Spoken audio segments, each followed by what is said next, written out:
Sir हमने topic decide किया है marriage. So marriage is a life long commitment. How should we decide that we can trust the other person? हमने इसलिए चुना ये point marriage का कि प्रीवियस मैरिज और करंटली मैरिज, जो हमारे पुराने सीनियर सिटीजन्स के हमारे जो पेरेंट्स हैं राइट, और आज की जो जेनेटिक है वो जो मैरिज है, बोथ आर वेरी डिफरेंट. तो इसका क्या sir answer? Sir the reason we chosen this topic is कि आज के जनरेशन में मतलब significant number of people are getting marriage through arrange marriages, right, meeting stranger and spending their entire life with. आप जिस इंसान को मिलते हो मैरिज से पहले उसके साथ एग्री करने के, वो इंसान भी तो मतलब विद टाइम बदल जाता है, राइट. तो कैसे मतलब उस चीज़ को निभाएं. और दूसरी चीज़ ये है कि क्या मैरिज एक सिर्फ एक ट्रांजैक्शन चीज़ है कि मतलब एक गिव एंड टेक है कि मतलब हाँ मैं ये करूँगा और मेरे को ये मिलेगा सब, या उसका कोई डीपर मीनिंग भी है? सबसे पहले तो ये समझना है मैरिज मतलब क्या. मैरिज मतलब companionship for your entire life, partnership for your entire life. ये छोटी चीज़ नहीं है. ये हमको पता है अंदर से कि बहुत बड़ी चीज़ है, लेकिन फिर भी हम 2-4 मीटिंग्स करके किसी के साथ में इतना बड़ा डिसीजन ले लेते हैं शादी करने का, सिर्फ उसके बेस पे कि जो वो दिखा रहा है या दिखा रही है. और आज भी ये चीज़ बहुत चल रही है.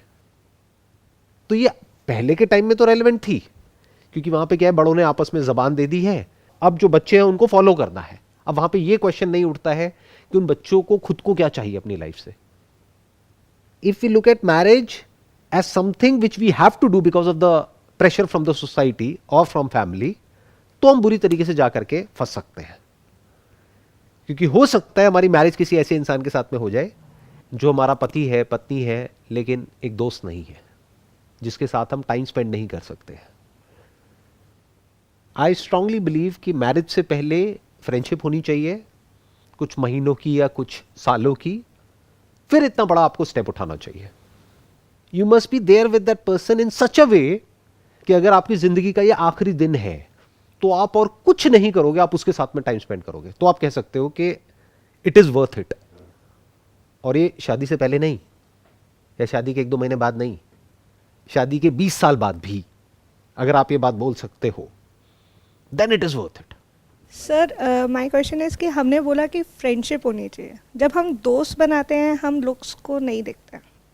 दोस्त बनाने में हमारा फोकस होता है नेचर अच्छा है, फ्रीक्वेंसी मैचिंग है. लेकिन ऐसा चाहे लव मैरिज हो चाहे अरेंज मैरिज हो, when we talk about life partner, सबको चाहे फीमेल है चाहे मेल है, बिल्कुल सेलिब्रिटी लुक चाहिए. इफ यू से कि मैरिज में अट्रैक्शन का रोल नहीं है, तो आई एम नॉट श्योर कि ये पॉइंट कितना वैलिड है. Because if you are not attracted to someone, how will you be with that person for your entire life. अब इसका मतलब ये नहीं है कि सामने वाला अट्रैक्टिव होगा तभी आप उसकी तरफ अट्रैक्ट होगे. वो अट्रैक्शन आपके अंदर होता है. किसी के लिए कोई अट्रैक्टिव है, किसी के लिए कोई नहीं है. तो वो आपको देखना है कि क्या at the level of attraction, at the level of compatibility, at the level of friendship, at the level of understanding, at the level of being good at heart. good की definition बोल सकते हैं sincere at heart. जैसे कुछ लोग होते हैं वो अंदर तक करप्ट होते हैं, तो अगर आप भी करप्ट हो तो बढ़िया है, दोनों की बहुत बढ़िया बनेगी. बट अगर आप थोड़े जेन्युइन हो, यानी अंदर से आप एक्चुअल में किसी के बारे में बुरा नहीं सोचते हो और बुरा नहीं चाहते हो, और वो दूसरा इंसान बिल्कुल उसका एग्जैक्ट अपोजिट है, और बाकी सब चीज़ें मैच भी हो रही है, तो सब बेकार हो गया. आप लोगों की तो मैरिज हो ही चुकी है, तो आप ज़्यादा अच्छे से समझते हो. I am just curious to know कि जब आप लोगों की शादी हो गई है तो आपने टॉपिक क्यों चूज़ किया है? सर रीज़न इज मैरिज की रेलेवेंस क्या है. मतलब is it just a transaction कि मतलब ठीक है, मतलब ये मेरा काम है वो तेरा काम है, या ऐसा कोई डीपर मीनिंग भी है? मतलब फ्रेंडशिप आपने जैसे बताया ठीक है, it's a good foundation, but उसके बाद क्या, मतलब how do we explore this? Masculine and feminine, ये 2 एनर्जीज है जो अपने आप में बहुत अलग है, और दोनों एक दूसरे के बिना अधूरी है. और जब ये साथ में आती हैं 2 एनर्जीज, तो एक आप लाइफ को एक अलग वे से देखते हो, जैसे आपने उससे पहले कभी नहीं देखा होता है. क्योंकि एक ऐसा इंसान है जो आपसे बहुत अलग है, बिल्कुल अलग है, और फिर भी आप उसको पसंद करते हो बिकॉज कि वो आपसे अलग है. नहीं तो अगर आपके जैसे कोई साथ में आ जाए तो आप बोर हो जाओगे 2 दिन में ही. बट अगर इसको और एक लेवल आगे लेकर के जाना है, तो आपने सुना होगा शिव शक्ति. इसकी मीनिंग को ध्यान से समझना होगा. स्पिरिचुअलिटी जिसको हम स्पिरिचुअलिटी समझते हैं, वो एक्चुअल में स्पिरिचुअलिटी नहीं है. योग का मतलब होता है यूनियन, जुड़ना, सामने वाले से इस तरीके से जुड़ना, इस लेवल पे जुड़ना जहां पे अलग होना पॉसिबल ही नहीं है, ना जीते जी ना मरने के बाद। तो क्या आप अपनी वाइफ के साथ में इस लेवल पे जुड़ गए हो, या फिर वो एक ट्रांजैक्शन है, जैसे कि जॉब एक ट्रांजैक्शन है, पसंद नहीं है लेकिन काम है, करना पड़ेगा, पेट भरना है तो पसंद नहीं है सामने वाला इंसान, लेकिन शादी हो गई है, बच्चे हो गए हैं, तो अब साथ रहना पड़ेगा। क्या वो एक ट्रांजैक्शन है, या फिर इट इज समथिंग मोर? अब वो मोर क्या है, उसके लिए you need to discover yourself. आपको खुद को जानना होगा कि आप क्या हो। जब आप उसको जान लेते हो तो आप ये भी जान लेते हो कि वो क्या है। आप और आपकी वाइफ दो दिख रहे हो, पर दो नहीं हो, एक ही सिक्के के दो पहलू हो, हेड और टेल। मतलब मैं और तू सिर्फ कहने के लिए है, एक्चुअल में मैं और तू कहीं भी नहीं है। जैसे शिव और शक्ति सिर्फ कहने के लिए है, दोनों एक ही है और इनसेपरेबल है। तो अगर इस सच को आप देख लेते हो तो अब आप दोनों दो रहे ही नहीं, एक ही हो गए हो। ये मैरिज का एक्चुअल में एक डीपर मीनिंग है जिसको हमको समझना है। This is like a communion of two separate entities, जो एक्चुअल में सेपरेट नहीं है, लेकिन सिर्फ माइंड के लेवल पे सेपरेट है। लेकिन अगर माइंड के लेवल पे भी वो सेपरेशन मिट जाता है तो जो बचा रह जाता है उसको प्यार कहते हैं। ये हो गया हाईएस्ट जो पॉसिबिलिटी है एक मैरिज की। मैरिज से पहले हमें एक टाइम मिलता है जिसमें हम एक दूसरे से मीटिंग करते हैं, एक दूसरे को समझते हैं, mental level, IQ level, compatibility. After the marriage हम एक जॉइंट फैमिली से बिलोंग करते हैं। उसके बाद कुछ डिफ़िकल्टीज ऐसी आ जाती हैं जहाँ पे इफ़ आउट चलता रहता है, इवन आउट चलता रहता है, something you can say like that सास बहू पॉइंट। इस सिनेरियो को, इस मेरे क्वेश्चन ये है कि हम फैमिली को और अपनी लाइफ को जब हम एज अ पेरेंट बन जाते हैं तब हम पैनिक नहीं हो सकते हैं हर मोमेंट के ऊपर। हमें भी समझना है और हम चाहते हैं हमारे पेरेंट्स भी समझे, बट हमें लगता है कि वो नहीं समझ सकते बिकॉज ये ट्रेडिशनल ऑर्थोडेंटिक सोच के हैं वो। तो हम उस टॉपिक का क्या आंसर होगा सर, हम कैसे सर्वाइव करें उससे?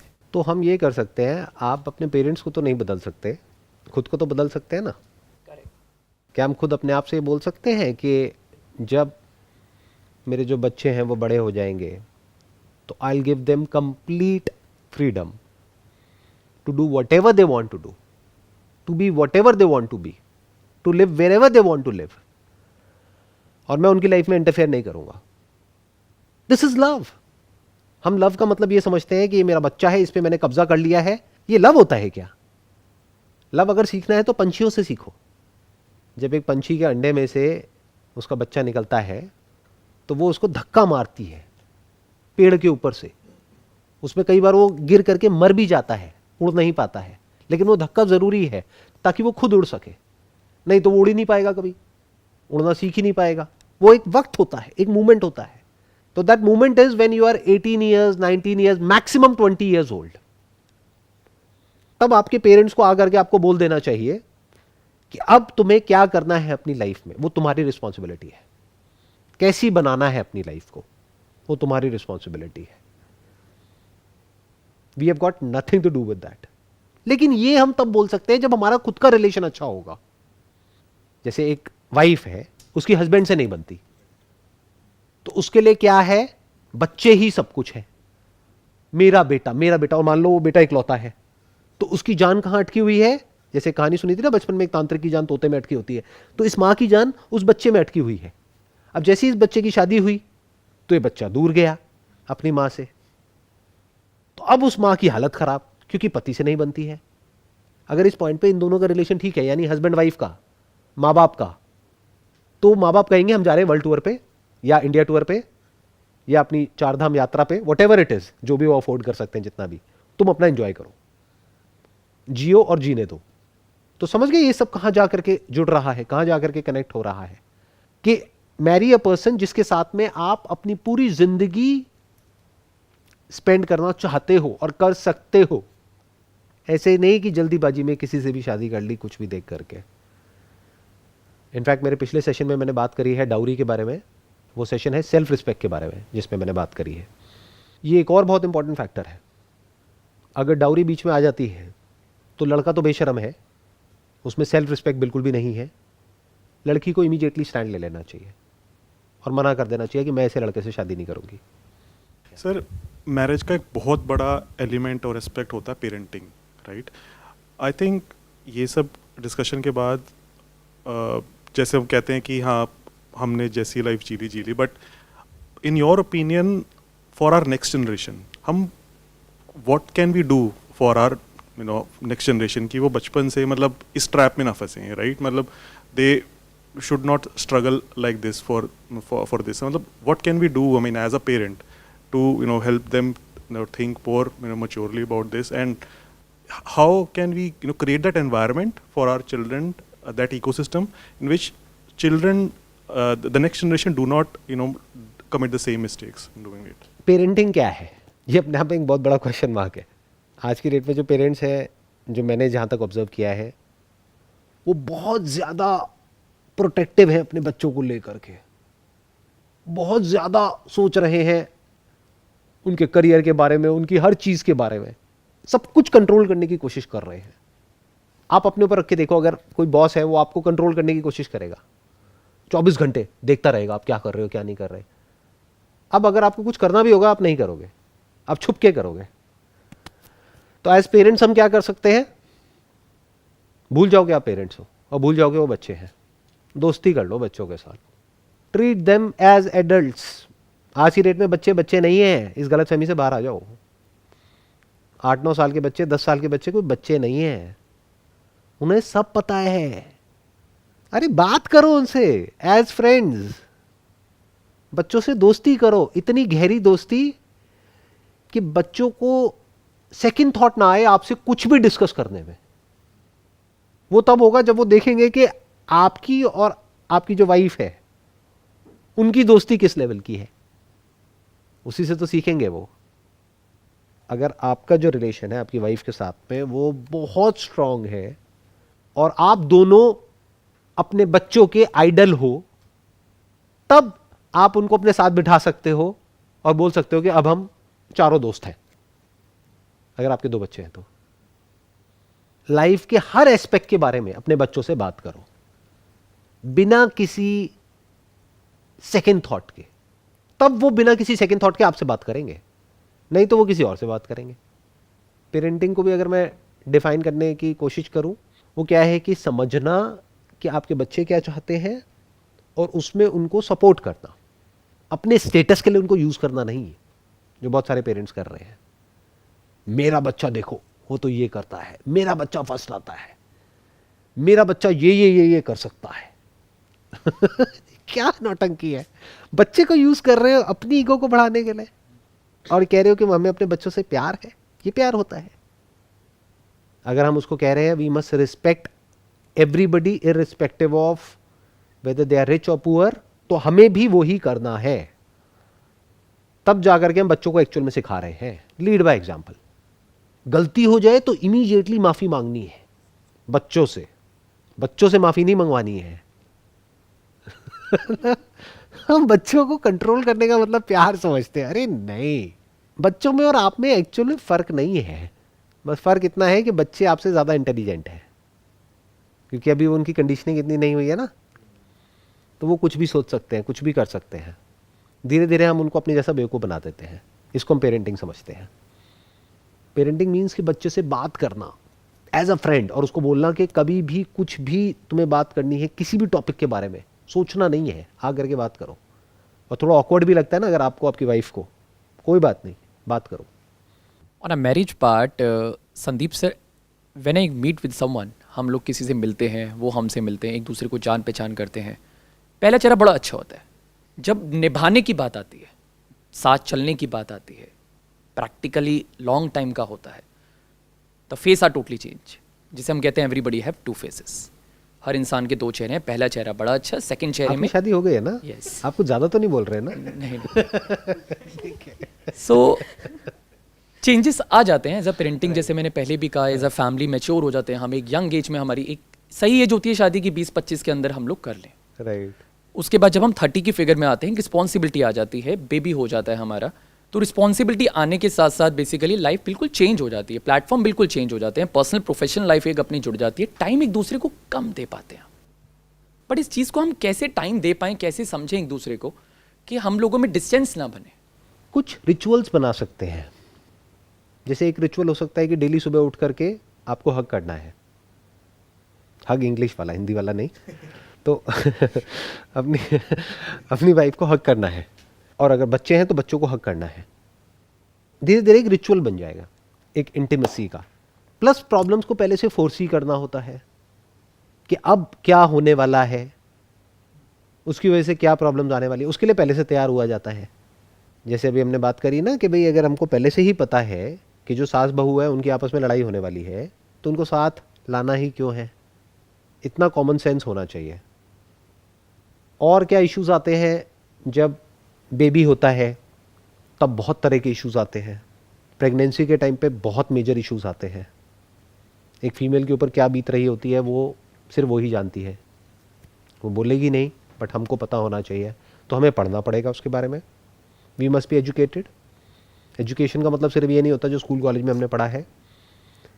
If we are in a relationship we must be educated about कि हर महीने एक फीमेल को क्या प्रॉब्लम आती है, पीरियड्स क्या होते हैं, पोस्ट डिलीवरी जो बॉडी में प्रॉब्लम्स होती हैं वो क्या होती है, मूड स्विंग्स क्या होते हैं, उसको कैसा फील हो रहा होता है, उसकी पूरी की पूरी बॉडी चेंज हो जाती है। तो आई वुड रादर से कि हस्बैंड का एक बहुत बड़ा रोल आ जाता है ये समझने में कि अब क्या नेक्स्ट प्रॉब्लम आने वाली है। और उस वक्त अगर हम और कुछ नहीं तो सिर्फ उसको समझ पाए और आराम से जा करके उसके शोल्डर पे हाथ रख करके कहें कि नहीं तुम टेंशन ना लो, आई एम विद यू, तो इतना ही बहुत होता है। लाइफ में ऐसा नहीं होता है जैसा मूवीज में देखते हैं, क्योंकि लाइफ में बहुत अप्स एंड डाउन्स होते हैं, बहुत क्लैशेस होते हैं। अगर कोई आपको आकर के ये बोलता है ना कि नहीं हमारे तो शादी के बाद में कोई लड़ाई झगड़ा नहीं होता है, झूठा है, वो झूठी है एक नंबर की। इंस्टाग्राम पे, फेसबुक पे सब झूठ है। रियल लाइफ में क्या होता है, क्लैशेस होते हैं, मिसअंडरस्टैंडिंग्स होती हैं, पावर डायनामिक्स होते हैं, लड़ाई झगड़े होते हैं, एक्सपेक्टेशंस मिसमैच होता है, ये सब कुछ होता है।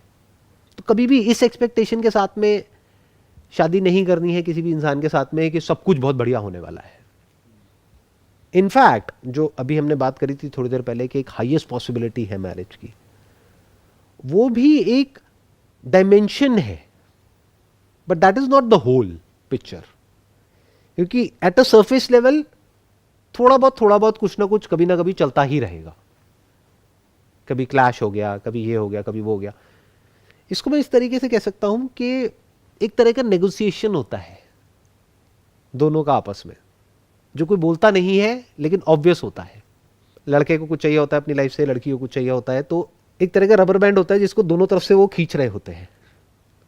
ज्यादा खींच दिया तो टूट जाएगा। समझ रहे हो प्रॉब्लम? मतलब ये एक आर्ट है और साइंस है। साइंस क्या है? नेगोशिएशन। और आर्ट क्या है? आपको समझना पड़ेगा कि उस रबर बैंड को कितना खींचना है, यानी अगर लड़ना भी है तो कितना लड़ना है। ज्यादा लड़ लिए तो गड़बड़ हो जाएगी, बिल्कुल भी नहीं लड़े तब भी गड़बड़ हो जाएगी।